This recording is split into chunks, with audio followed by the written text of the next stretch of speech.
Snow fell sideways across the range, whitening burned brass and frozen sandbags. She pushed a broom, breath fogging, when the first crack split the air. Not training, real rounds. Seals dropped, shouting, radios, shrieking. Another snap ripped past her ear and buried itself in steel. A sniper crawled to her, bleeding, eyes steady. He pressed his rifle into her hands, slid the last magazine free, and said nothing. Wind howled, men waited. In that white chaos, she knelt, shouldered the weapon, and found calm where fear should live. Time slowed, snow burned, distance shrank, trigger breathed, history shifted. Once, forever. The broom handle bit cold through her gloves. December wind carved through Naval Special Warfare Training Center like a blade, pushing snow horizontal across the range. Rachel Keene swept brass casings into neat piles, metal clinking against frozen concrete. Her breath came white and quick. 0800. The SEALs would arrive soon for winter qualification drills. She worked the southwest corner of Range 7, the long-distance facility carved into Wyoming basin topography. Mountains rose dark against pale sky. Wind screamed over ridge lines, carrying powder that stung exposed skin. Temperature read 14 degrees. Wind chill dropped it to -8. Rachel wore standard civilian contractor coveralls, navy blue, name patch crooked, no insignia, no rank, just maintenance crew designation MC-47 stenciled on her back. Her hair stayed pinned tight under a watch cap. She kept her head down, movements efficient, invisible. Boots crunched behind her. Range sweep complete? The voice belonged to Chief Petty Officer Marcus Brandt, range safety officer, built like a fire hydrant with a throat full of gravel. Almost, Chief. Rachel didn't look up. 10 more minutes. Make it 5. Teams inbound. Yes, Chief. Brandt walked the firing line, checking flag stations, wind meters, target frames. His breath clouded thick. He glanced at Rachel once, the way you'd glance at furniture. Confirmation of presence. Nothing more. She'd worked here 14 months, cleaned ranges, stocked ammunition bunkers, maintained equipment sheds. The SEALs treated her like wallpaper, polite when necessary, mostly invisible. She preferred it that way. A convoy of vehicles appeared on the access road, black shapes against white landscape, Humvees and tactical trucks, engines growling low. They parked in designated zones, doors opened. Men emerged in winter camouflage, weapons slung, moving with that particular SEAL economy of motion. No wasted energy, everything purposeful. Rachel gathered her cleaning supplies. She'd finish the brass sweep later, after drills. She pushed her cart toward the equipment shed, wheels squeaking on ice. "Just keep it clean," someone said as she passed. Laughter followed, not cruel, just casual dismissal. She nodded, said nothing, kept walking. Inside the shed, she stored the broom, checked inventory sheets. Ammunition manifests hung on clipboards. Wind rattled the metal walls. She could hear range commands outside, muffled by insulation and distance. The familiar rhythm of training. Call and response, discipline and precision. Rachel pulled her jacket tighter. Her personnel file sat in a locked cabinet somewhere in the administrative building. Thin folder. Background check cleared. References verified. Employment history showing custodial work at various government facilities. Nothing remarkable, nothing classified. The file was fiction. Her real file existed in a server farm beneath Fort Meade, triple encrypted, buried under classification levels most colonels would never see. That file told different stories. Training, deployments, missions that officially never happened. A career erased for reasons she'd agreed to, signed paperwork confirming, then tried to forget. She'd been Rachel Keene for 18 months. Before that, she'd been someone else. Someone who didn't sweep floors. Outside, the training cycle began. Pop of rifles, distant steel ringing, commands cutting through wind. She recognized the cadence. Marksmanship, fundamentals, breathing control, trigger discipline. The foundation blocks every shooter built their skill on. Rachel checked her watch, 0842. She had supply runs scheduled. Ammunition delivery to Range 4, equipment inspection at the armory, paperwork waiting in the contractor office. A full day of being invisible, being nobody, being exactly what the file said she was. The wind howled louder. Snow thickened. Weather reports had predicted worsening conditions. Command would likely compress the training schedule, pack more drills into fewer hours before visibility dropped completely. She grabbed her clipboard, pulled the shed door open. The first crack split the world in half.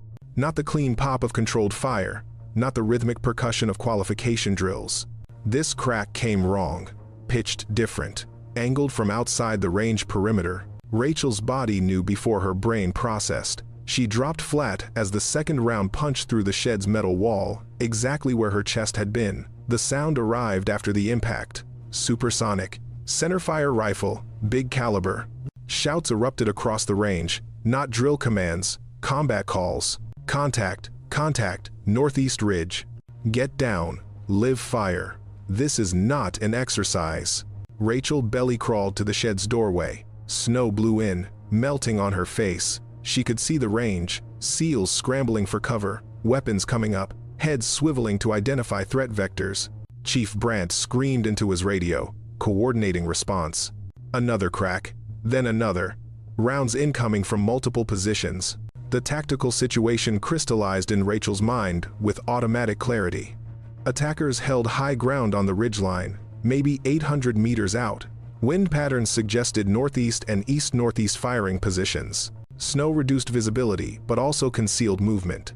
The SEALs were caught in a kill box, pinned between open range and minimal cover. This wasn't random. This was planned.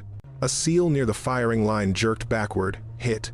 His teammates dragged him behind a concrete barrier. Blood spread dark against snow. Rachel's pulse stayed steady. 72 beats per minute. Her breathing controlled itself. 4 seconds in, 4 seconds out. Her hands didn't shake. Training never leaves. It just waits. Chief Brandt sprinted past her position, heading for the communications bunker. He keyed his radio mid-stride. All teams, combat effective. Return fire authorized. I repeat, this is live engagement. The SEALs responded like they were built for it. Because they were. Weapons up, muzzles tracking, searching for targets through snow and distance. But the attackers had chosen their moment perfectly. Weather degraded acquisition. Range and elevation favored defense. And the SEALs, caught mid-training cycle, weren't positioned for counter-sniper operations. More rounds cracked overhead, precise, methodical, professional.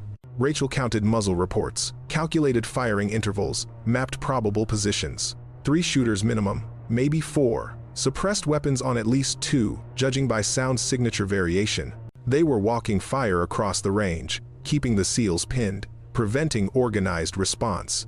A bullet struck near Rachel's shed, fragmenting concrete, spraying chips. She didn't flinch. She watched, calculated. The part of her brain that had been sleeping for 18 months stretched, yawned, woke fully. She knew these patterns, had studied them, had executed them. The SEALs returned fire, controlled bursts toward the ridgeline, suppressive volleys to buy time and space. But they were shooting through snow at targets they couldn't confirm. Ammunition expenditure without effect. The attackers knew it. They adjusted positions, shifted angles, maintained pressure.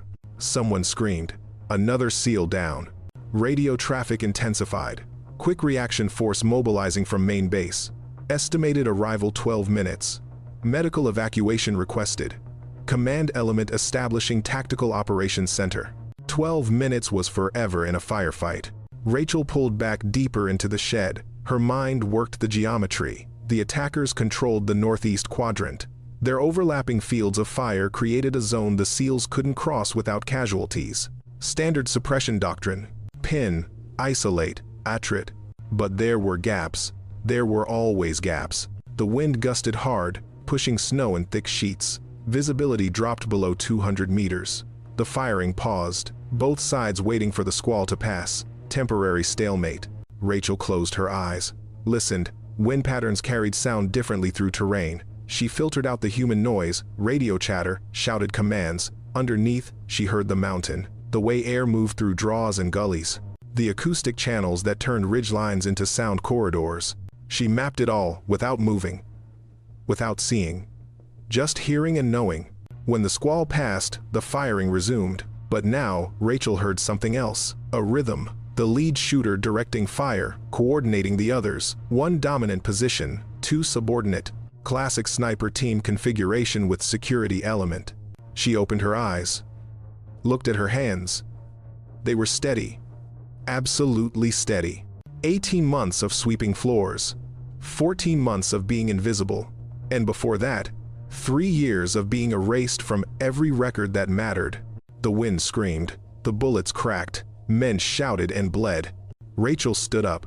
The SEALs had consolidated behind a combination of concrete barriers and equipment containers, creating a hasty defensive perimeter. Smart tactical thinking, but they were still pinned. Movement drew fire. Advancing was suicide, and the attackers showed no intention of disengaging. Rachel moved to the shed's eastern window. Cracked, dirty glass gave her a narrow view of the range. She counted personnel, 23 SEALs visible, 2 wounded, being treated behind cover. Chief Brandt, coordinated from a communications hub near the ammunition bunker. Radio operator beside him, relaying traffic to base command. The primary sniper position dominated the northeast ridge. Rachel tracked muzzle flash through the snow. Partial glimpses, enough to confirm location. Approximately 750 meters. Elevated 30 degrees from range floor. Perfect overwatch. The secondary positions flanked east and southeast. Closer range, maybe 500 meters. Providing crossfire, preventing lateral movement. The SEALs couldn't advance, couldn't retreat without exposing themselves to interlocking fields of fire. Textbook ambush. Professionally executed. Another burst cracked overhead. Rounds impacted near the medical position. The corpsman hunched lower, shielding the wounded with his body. Return, fire answered, brief and frustrated. The SEALs were burning ammunition without targets. Rachel checked her watch. 0904. 8 minutes since first contact. Quick reaction force still 4 minutes out minimum. The wounded needed evacuation. Every minute of delay increased risk. The temperature kept dropping. Wind ate through clothing. The men behind cover would start losing fine motor control soon. Cold affected everything. Dexterity, decision-making, weapon operation. Rachel knew cold. Had trained in worse than this. Had learned how cold changed ballistics, how wind altered trajectories, how snow dampened sound but sharpened sightlines in unexpected ways. She moved through the shed's rear exit, staying low. The building blocked direct observation from the ridgeline. She circled east, using terrain folds, staying below the attackers' probable sightlines. Nobody noticed. The SEALs focused on the threat. She was still just the contractor, still invisible. She reached the edge of the perimeter, near where the wounded SEAL lay. Corpsman worked fast, pressure dressing, checking vitals. The SEAL's face was pale, lips going blue, shock setting in despite treatment. The second wounded man sat propped against the barrier, holding his own field, dressing against his shoulder. Through and through, clean wound, but bleeding steady. He'd live if they got him out soon. He saw Rachel, blinked. "The hell are you doing here?" Staying low. She kept her voice calm, like everyone else. "Yeah, well, stay lower." She nodded, scanned the defensive position. The SEALs had organized efficiently, fire teams covering sectors, ammunition distributed, casualty collection point established, everything by doctrine. But doctrine assumed eventual relief, assumed air support, artillery, overwhelming force converging to break the enemy. Here, relief meant a ground convoy fighting through the same weather that grounded helicopters, and the attackers knew it. The wind shifted. Snow swirled in new patterns. Rachel read it automatically. Wind now quartering from the northwest, gusting 12 to 15 knots, temperature dropping through single digits. The primary sniper fired again. Single shot, deliberate. The round cracked past the barrier, missing by inches. Psychological pressure, reminding the SEALs they couldn't move, couldn't act, could only wait and bleed. Chief Brandt appeared, moving in a combat crouch. He saw Rachel, frowned. "Keen? What are you doing in the perimeter?" "Got pinned when it started, Chief. Couldn't reach the evac point." He grunted. "Accepted it. Had bigger problems. Stay with the casualties. Keep your head down." "Yes, Chief." He moved on, checking positions, adjusting fields of fire. Rachel watched him work. Good leader. Calm under pressure. Doing everything right with the situation he had. But the situation was deteriorating. The attackers controlled tempo, controlled space, controlled outcome. unless something changed. Rachel looked toward the ridgeline. Visibility fluctuated as snow squalls rolled through. Sometimes she could see the dark tree line. Sometimes everything vanished in white. The sniper positions would be using the same conditions, firing during clear intervals, repositioning during squalls. She mapped it in her head. Primary shooter northeast, 750 meters, elevation 30 degrees. Wind deflection approximately 2.3 mil at that range in current conditions. Temperature effect minimal on modern ammunition. Snow, creating visual distortion but not physical interference with ballistics. The calculations came unbidden, automatic, like breathing. The wounded SEAL with the shoulder wound coughed. Blood flecked his lips. Internal bleeding, worse than it looked. Corpsman. Rachel called it quiet but urgent. The medic scrambled over, assessed, cursed under his breath, started a secondary IV line. The SEAL's chances were dropping with every passing minute. Rachel checked her watch again. 0911. Quick reaction force maybe 3 minutes out, still too long. She looked back at the ridgeline. Through a gap in the snow, she saw movement. Brief, partial, someone shifting position. Her eyes tracked it, measured it, stored it. The wind howled. The cold bit deeper. And somewhere in the white chaos, Rachel felt something she hadn't felt in 3 years. Purpose. The primary sniper was named Garrett Chen. Rachel didn't know that yet. Didn't know he was 29, father of 2, top graduate of his sniper class, holder of the range record for cold bore first-round hits. Didn't know he'd been watching her since she arrived at the perimeter. She just saw him appear through the snow, crawling, rifle cradled, blood trailing. He'd taken a round through the left thigh. Femoral artery missed by centimeters. Field tourniquet applied, but the wound still bled. His face was gray, lips compressed, eyes locked on target despite the pain. He reached the barrier where Rachel crouched, stopped, looked at her. Not the way men usually looked at the contractor in coveralls. Different, like he was seeing something nobody else saw. "You're keen," he said, flat statement. "Maintenance crew." His eyes didn't leave hers.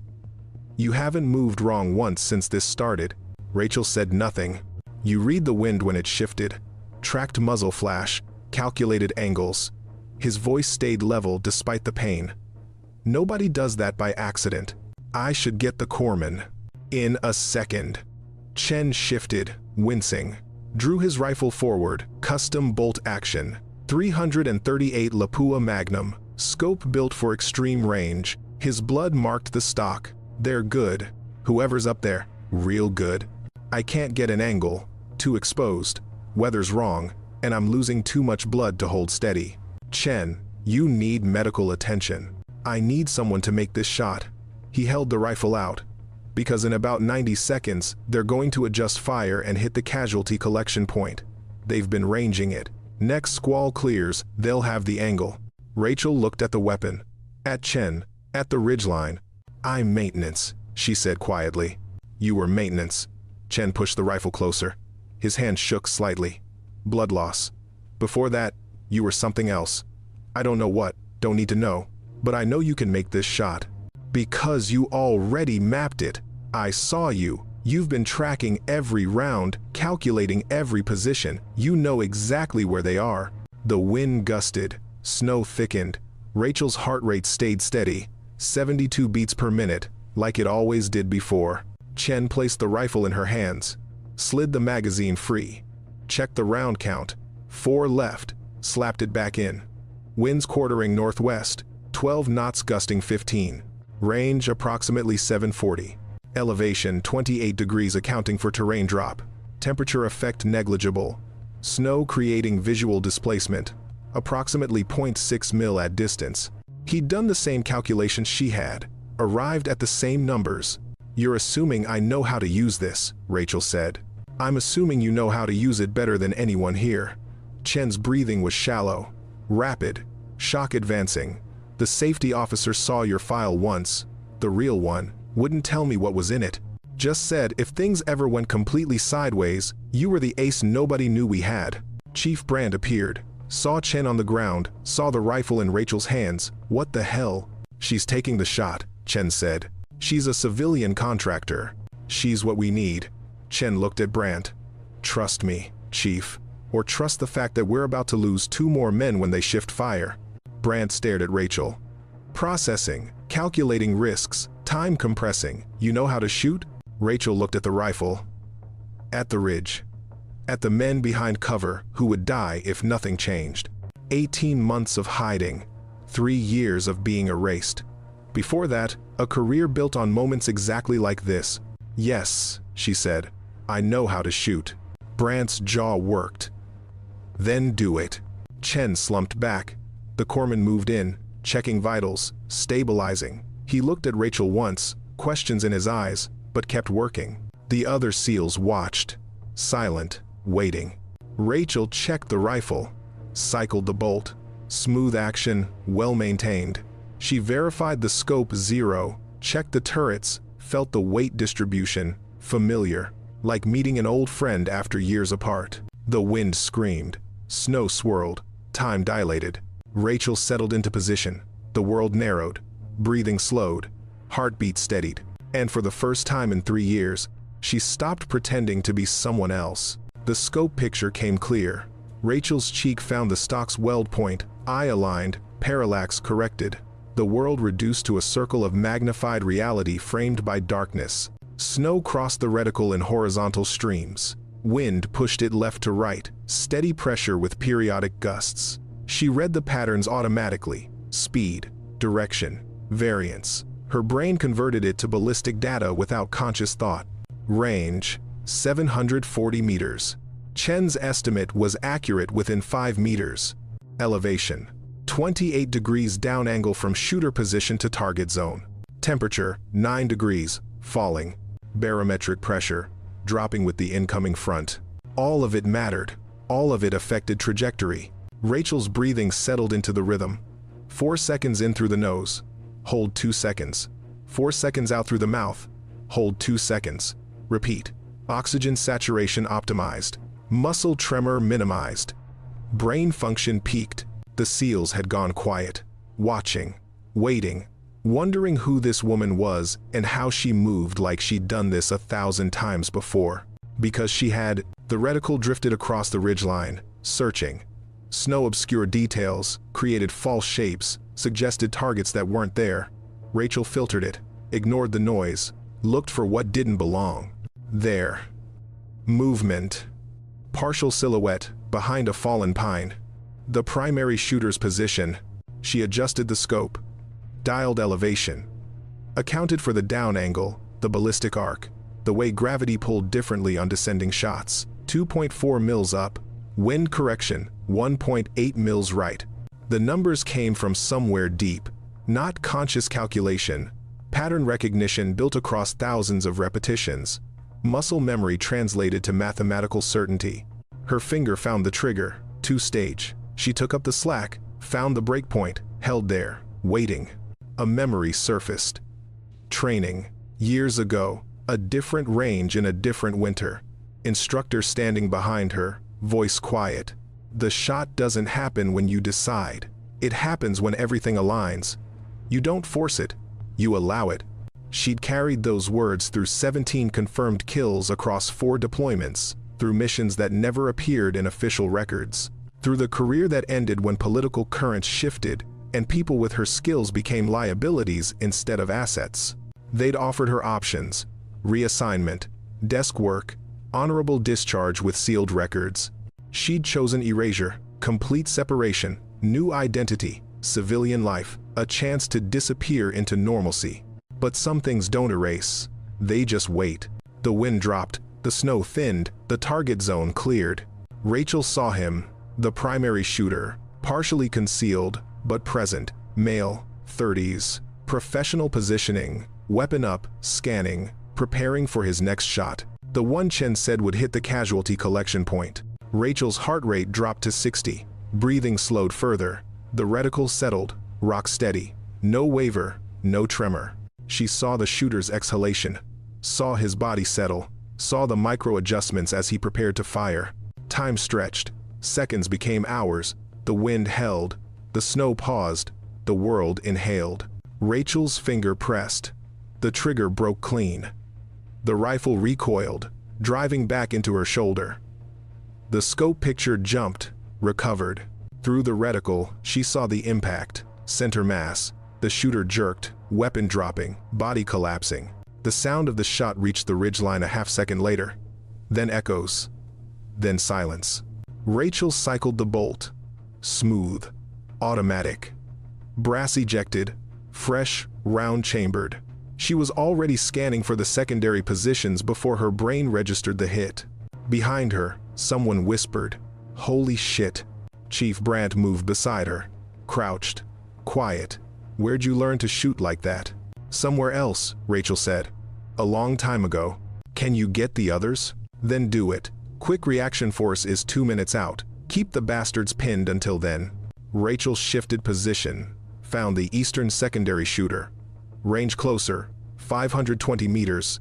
Easier math. Faster solution. The shooter knew his partner was down, was repositioning, moving through the tree line, trying to relocate before return fire found him. He moved too fast. Panicked. Made himself visible.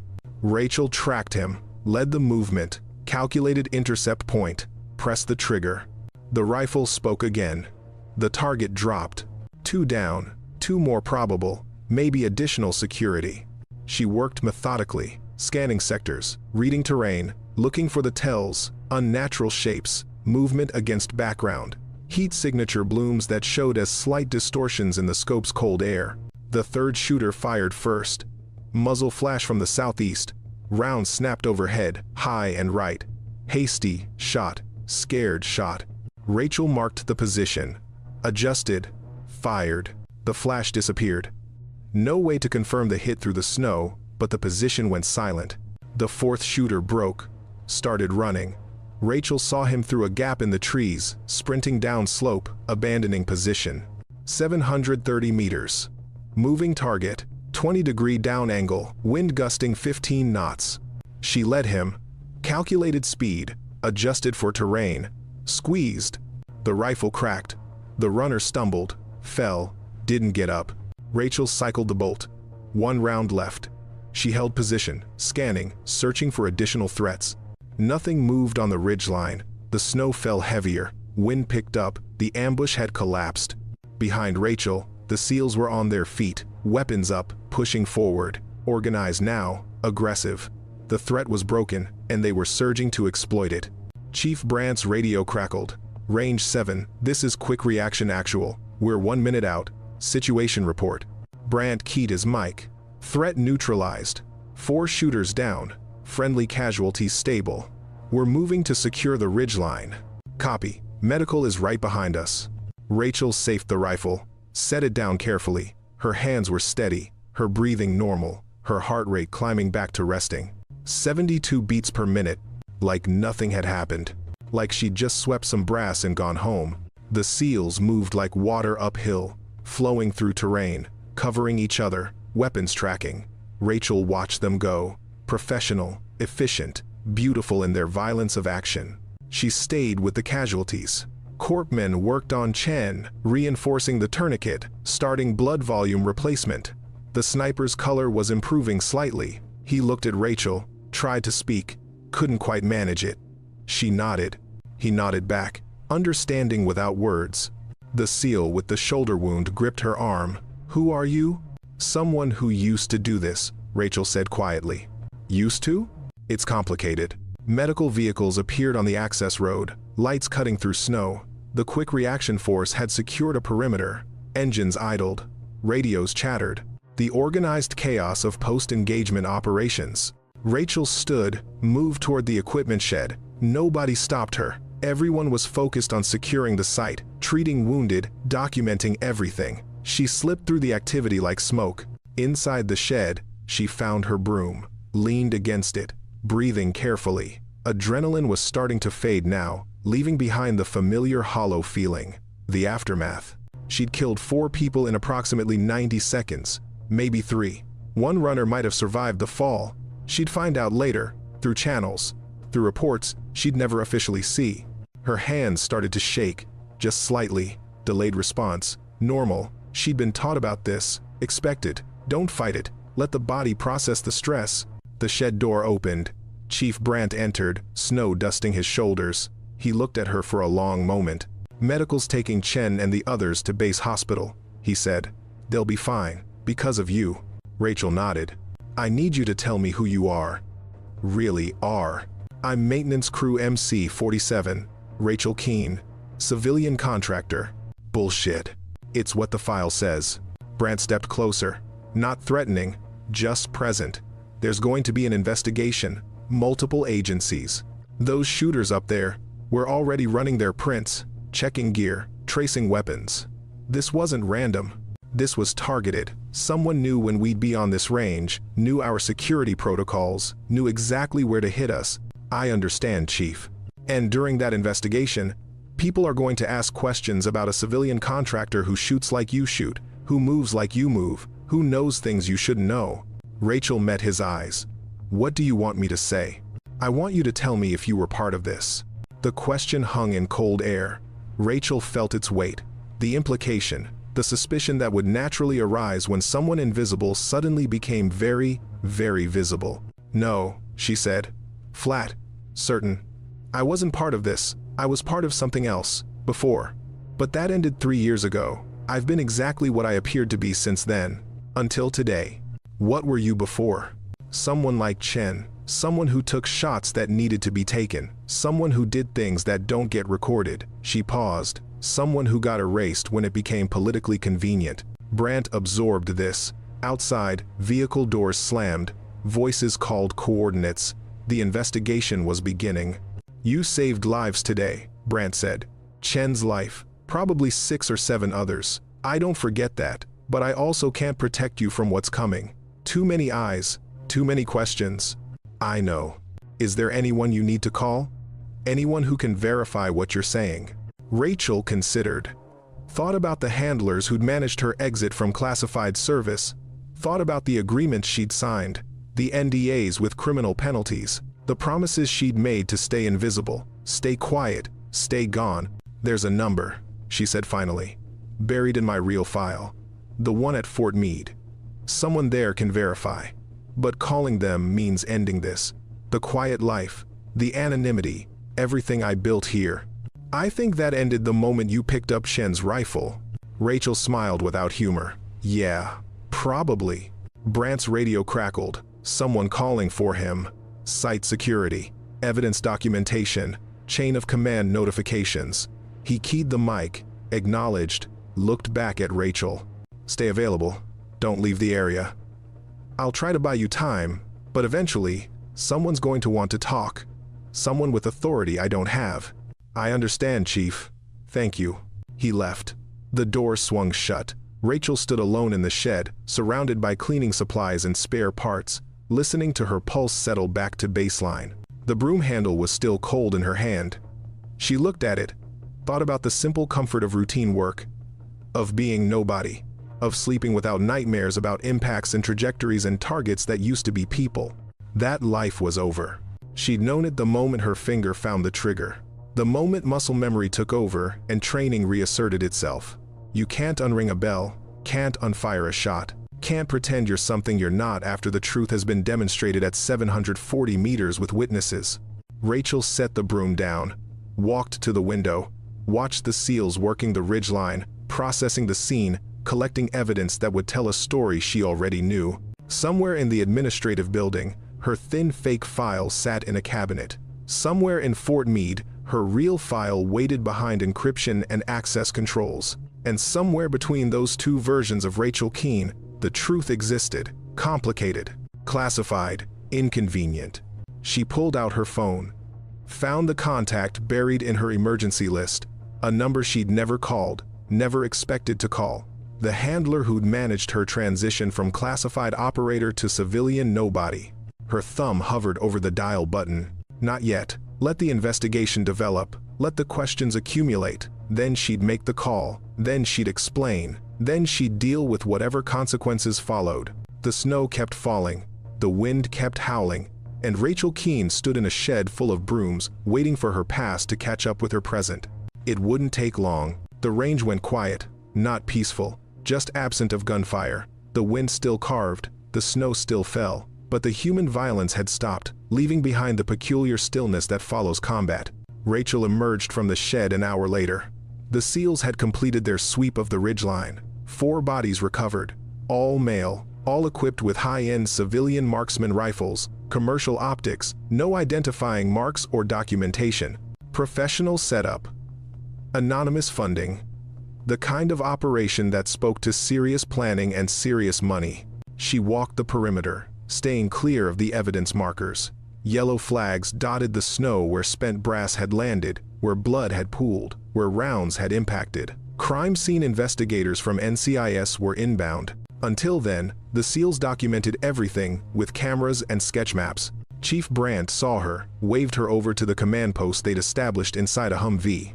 Heat blowing, coffee brewing, maps spread across the hood. Chen's stable, Brandt said without preamble. Surgeon says the tourniquet saved him. Another 10 minutes and he'd have bled out.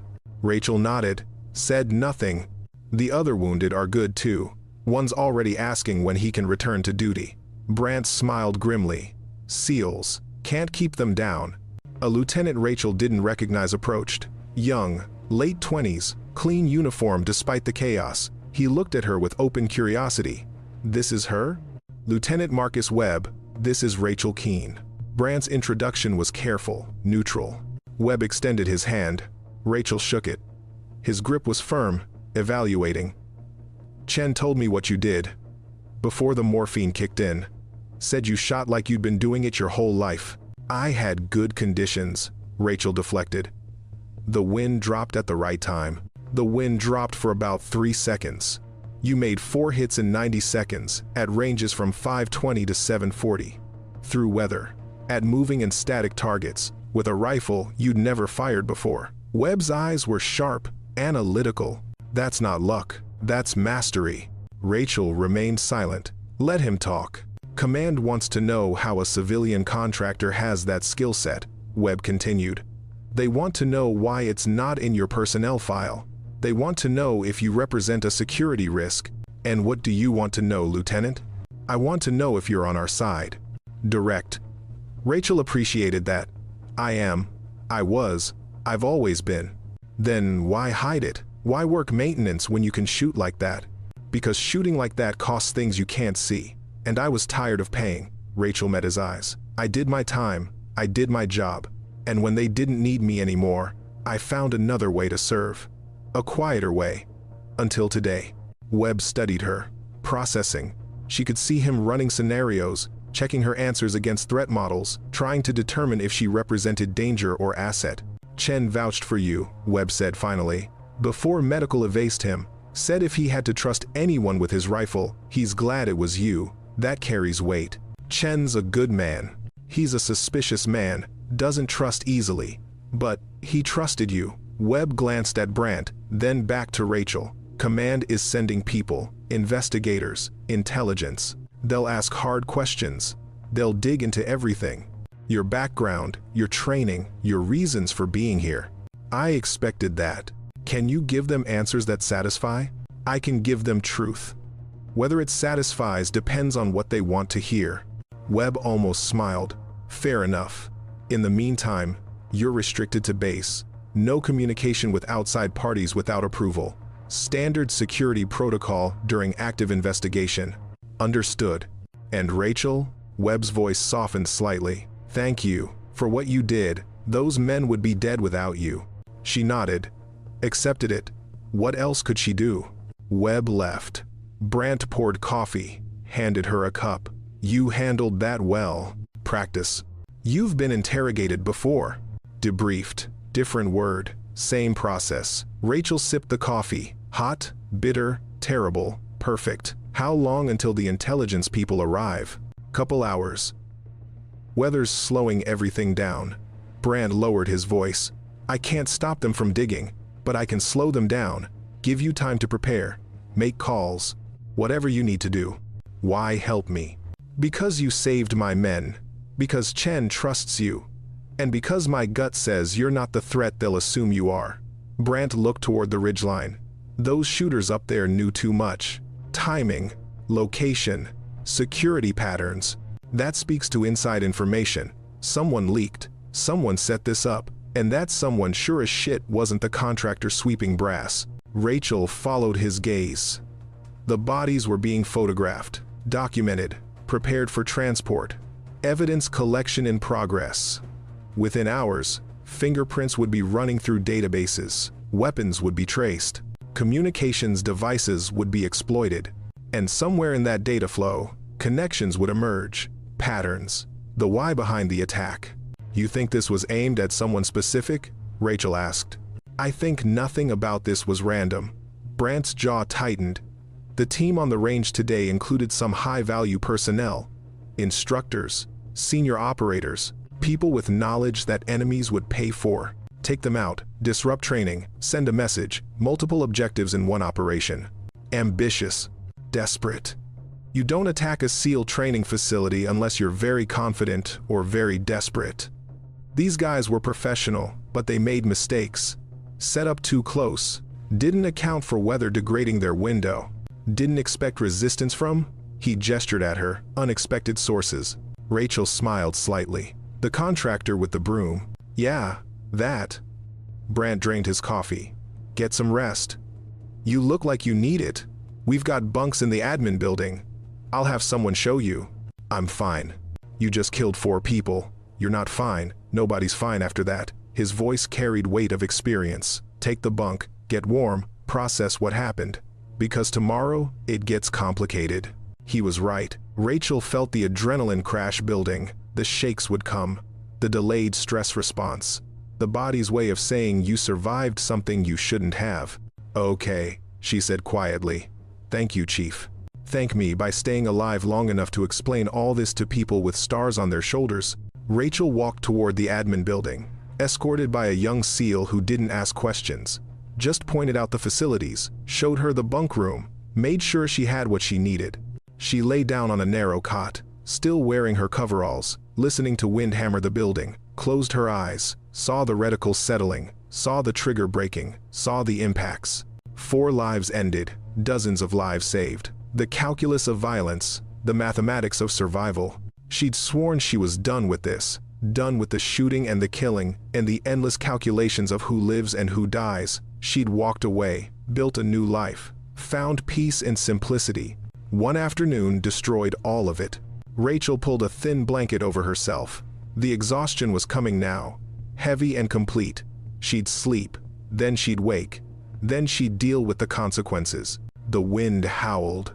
The bass hummed with activity. And somewhere in the gathering storm, answers waited. About who sent those shooters, about why they came, about what happened next. But for now, Rachel Keene let herself drift. Let the fatigue take her. Let the aftermath settle. Tomorrow would bring questions. Today had brought survival. That would have to be enough. They came at 0600. 3 of them, 2 in civilian clothes with military bearing, 1 in Navy intelligence uniform with enough ribbons to suggest a career spent in shadows. They set up in the base commander's conference room. Secured the space, posted guards. Rachel was escorted in by Chief Brandt, who gave her a look that said, "Be careful," before leaving her alone with them. The woman in civilian clothes spoke first. Late 40s, gray streaking dark hair, eyes that missed nothing. "Miss Keene, I'm Sarah Vance, Defense Intelligence Agency. This is Special Agent Martin Rhodes, NCIS, and Commander Patricia Delgado, ONI. We need to discuss yesterday's incident." Rachel sat, hands folded, posture neutral. "Okay. Let's start with your employment here.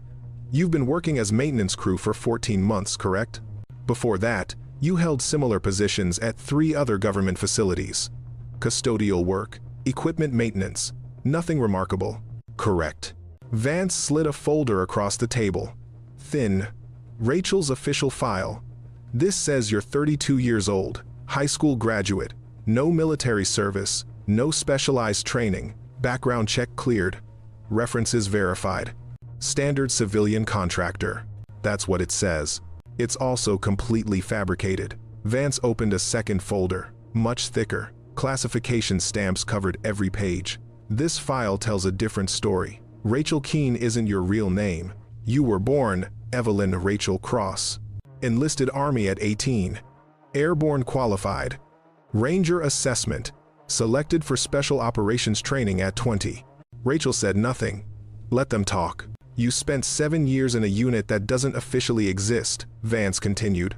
Precision marksman, long-range interdiction, 17 confirmed eliminations across 4 continents, commendations classified, service record sealed.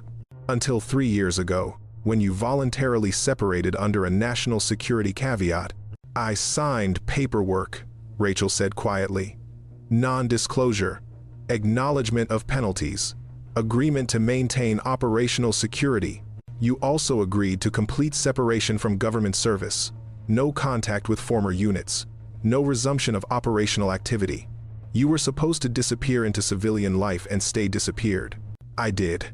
Until yesterday. Commander Delgado leaned forward. Walk us through your decision-making. When the shooting started, why didn't you take cover and stay down like any normal civilian? I did take cover. I assessed the tactical situation. When Chief Brandt's sniper was wounded and requested my assistance, I provided it. You provided it, Delgado repeated. By executing 4 precision shots in 90 seconds at extended range through adverse weather. That's not assistance. That's combat operations. It was necessary. Was it? Special Agent Rhodes spoke for the first time. Calm voice, dangerous calm. Or did you see an opportunity to demonstrate capabilities you were supposed to have abandoned? Rachel met his eyes. Men were dying. I had the skill to stop it. I stopped it. If that violates my separation agreement, I'll accept the consequences, but I won't apologize for saving lives. Vance raised a hand. Rhodes settled back. The dynamic was clear. Vance led. The others supported. No one's asking you to apologize, Vance said. We're trying to understand how this happened, how someone with your background ended up exactly where this attack occurred. The timing concerns us. You think I knew it was coming, did you? No. I was sweeping brass when the first round cracked. Same as everyone else on that range. But unlike everyone else, you had the precise skill set needed to counter the attack. Sniper training, combat experience, familiarity with exactly that type of engagement. Vance pulled out photographs. The 4 dead shooters. These men were professionals. High-end equipment, coordinated tactics. They knew the range layout, knew the training schedule, knew security patterns. Someone gave them that information. Rachel understood where this was going. And you think I was involved in the planning? Were you? Can you prove it? Can you prove I was? Rachel kept her voice level. I've been under observation for 14 months. Background checks, security reviews. If I was compromised, you'd have found evidence. If I was planning something, you'd have seen indicators. Instead, you found a contractor who did her job, kept her head down, and stayed invisible until the moment she was needed. Delgado tapped the thick folder.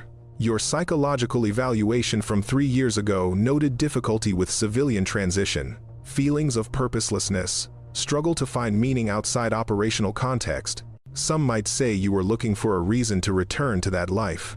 Some might say that. They'd be wrong. Rachel chose her words carefully. I walked away because I was done. Done with the killing. Done with the missions that never happened. Done with being a tool someone else wielded. I wanted normal, quiet, safe. Yesterday destroyed that. But I didn't ask for it. Didn't plan it. Didn't want it. Yet you performed flawlessly under pressure, Rhodes observed. No hesitation, no degradation of skill. Like you'd been practicing. Muscle memory doesn't decay that fast. And some things you never forget, even when you want to. Vance closed the folders. Steepled her fingers. Here's our problem, Miss Keene, or Miss Cross. Whoever you are today. 4 men attacked a secure military facility with inside knowledge. 1 woman with specialized training happened to be present. That woman neutralized the threat with extreme prejudice. From our perspective, there are 3 possible explanations. She counted on her fingers. 1, you were part of the attack and something went wrong, forcing you to turn on your partners. 2, you were placed here as a contingency asset, and yesterday was always the plan. 3, everything you've told us is true, and this is the worst coincidence in recent military history. Which do you believe? Rachel asked. I believe coincidences happen. I also believe in verification. Vance pulled out a tablet, tapped through secure files, We've been working through the evidence, the shooter's weapons, communications gear, financial trails, and we found something interesting. She turned the tablet toward Rachel. Bank records, wire transfers, account numbers.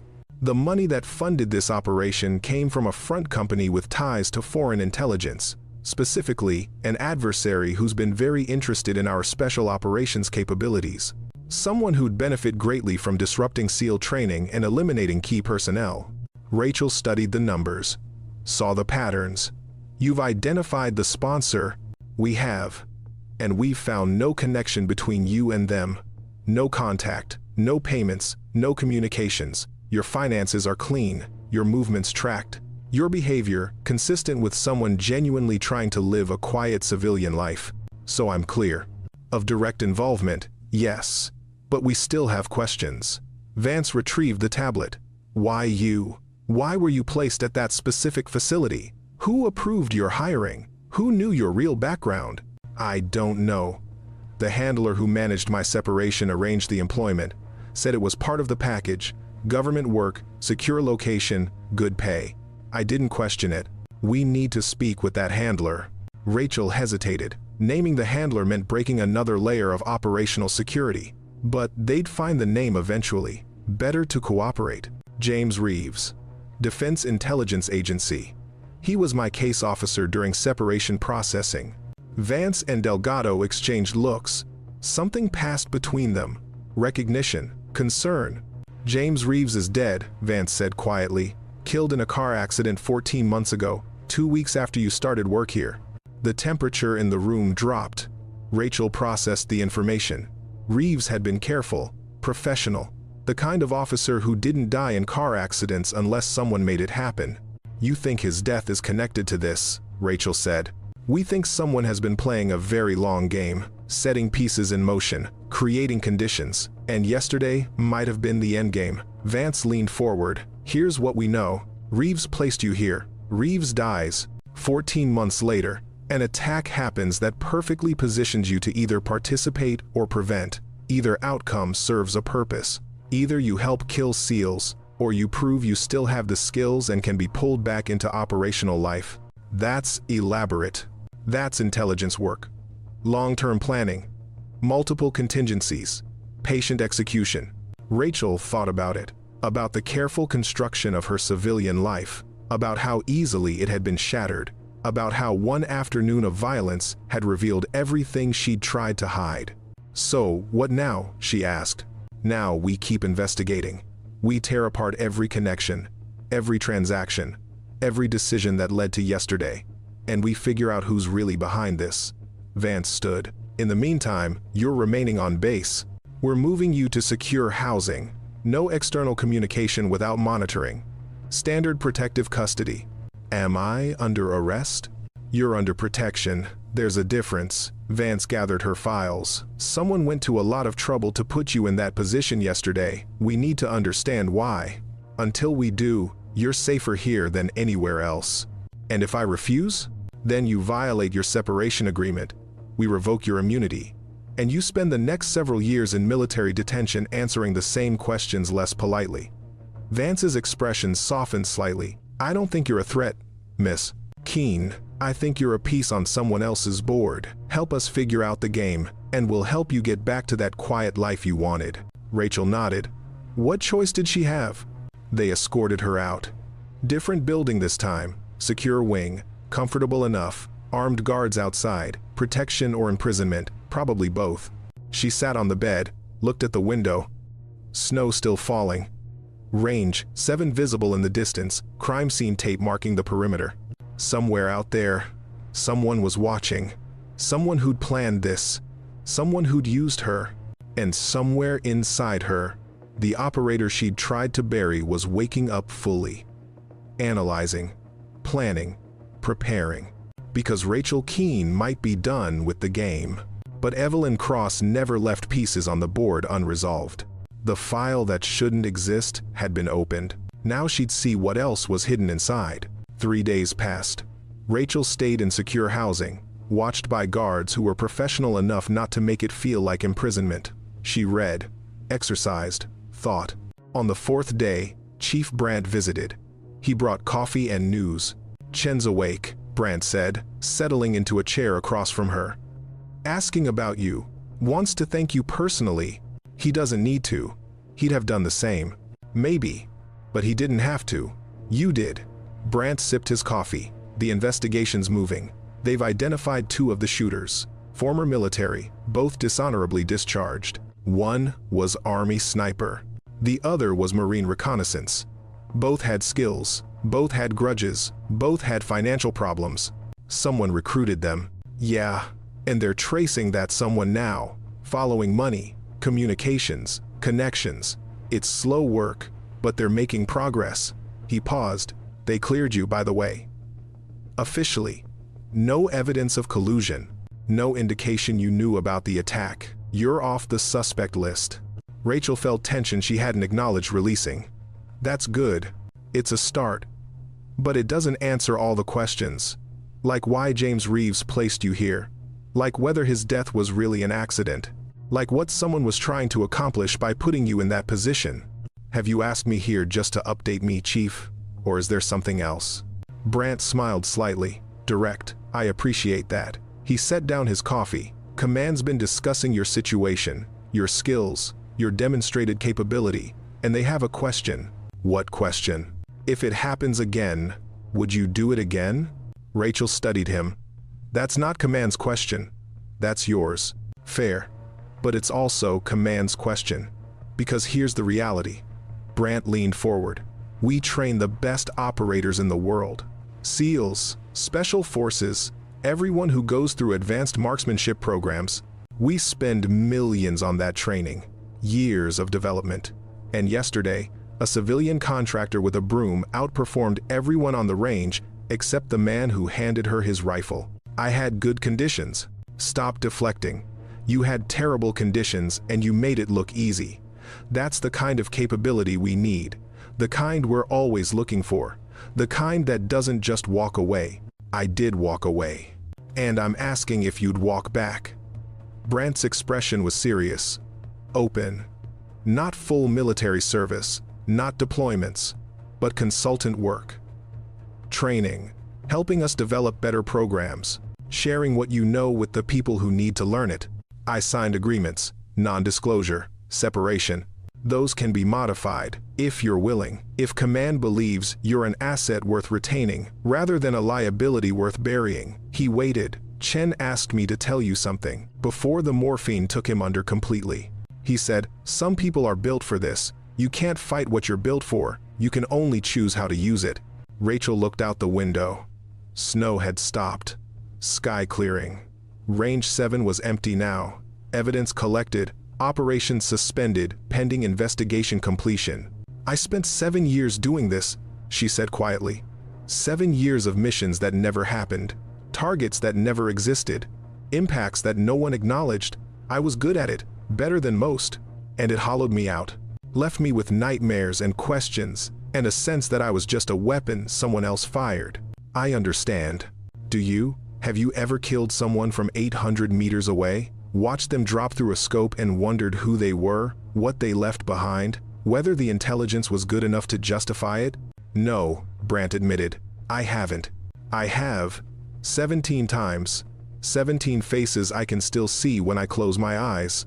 17 decisions I made in seconds that ended lives permanently. Rachel turned back to him. I don't regret them. They were necessary. Authorized. Legal. But I'm tired of being necessary that way. Tired of being the person who makes those decisions. Then don't be that person. Be the person who teaches others, who helps them make better decisions, who shares hard-won knowledge so the next generation doesn't make the same mistakes. And if teaching them just creates more weapons for someone else to fire, then you teach them to think, to question, to understand what they're doing and why. Brandt's voice was earnest. Look, I can't promise you this work would be different. Can't promise you wouldn't struggle with it. But I can promise you'd be helping people who want to learn, who need what you know, who respect what you can teach them. Rachel considered, thought about Chen handing her his rifle, about the SEALs watching her work, about the lives saved by skills she tried to abandon. I need to think about it, she said finally. That's all I'm asking. Think about it. Talk to Chen when he's stronger. Talk to the people whose lives you saved. Then decide. Brandt stood. No pressure. No deadlines. Just consider the possibility that walking away completely might not be the only option. He left. Rachel sat alone with the question. Some people are built for this. Was she? Had she ever really stopped being Evelyn Cross, precision marksman, long-range interdiction specialist, ghost in the machine? Or had Rachel Keene just been a costume she wore while waiting for the inevitable callback? She didn't have answers. Not yet. But for the first time in 3 years, she was asking the right questions. They released her 2 weeks later. Investigation ongoing, but no longer requiring her direct presence. She was free to go, free to return to civilian life, free to be Rachel Keene again. She packed her few belongings, said goodbye to people who knew her 2 different ways now. The contractor with the broom, the sniper who saved lives. Chief Brandt drove her to the gate personally. Decision made? He asked. Still thinking. Take your time. Offer stands. Whenever you're ready. He handed her an envelope. Inside, a phone number, a contact, an open door if she chose to walk through it. Chen wanted me to give you this. Brandt pulled out a small box. Said you'd understand. Rachel opened it. Inside, a single rifle cartridge. Fired. The one she'd used for her first shot. Chen had retrieved it, kept it, marked it with a date and coordinates. He said some shots are worth remembering, Brandt explained, even when everything else needs to be forgotten. Rachel closed the box, held it carefully. Thank you, Chief, for everything. Thank you for not letting my men die. She stepped out of the vehicle. The gate guard checked her ID, processed her exit paperwork. Civilian contractor Rachel Keene, end of temporary assignment, returning to private sector employment. The gate opened. She walked through. Behind her, the base continued its operations, training, preparing, building the next generation of operators who'd face the next generation of threats. Ahead of her, the world waited. Normal life, quiet life, the life she'd built from the ashes of who she used to be. Rachel walked down the access road. Snow had returned, gentle this time, dusting the pavement. Her footprints marked the fresh powder. Behind her, the wind began to fill them in, erasing evidence, hiding history. Some shots are never recorded. Some operators never existed. Some stories stay classified forever. But the people who lived them remember. The people who survived because of them remember. The people who know what really happened when the world thinks nothing did. Rachel reached the highway. A car waited. Rental, pre-arranged. She loaded her bag, started the engine, pulled onto the road. In her pocket, the cartridge, Chen's gift, reminder, memorial. In her other pocket, Brandt's card, the offer, the possibility. She drove south, away from the base, away from the range, away from the place where Rachel Keene had stopped being just a contractor and Evelyn Cross had proven she never really left. The snow fell heavier. The road curved through mountains. Radio played quietly. Normal life, normal travel, normal woman going normal places. Except she knew how to calculate wind drift at extreme range. Except she knew how cold affected ballistics. Except she knew exactly how many seconds it took to acquire a target, adjust for conditions, and make a shot that changed everything. Some knowledge doesn't erase. Some skills don't fade. Some people are exactly what they were trained to be, no matter how hard they try to be something else. Rachel drove through the snow, following white lines on white pavement, heading toward a future she hadn't decided yet.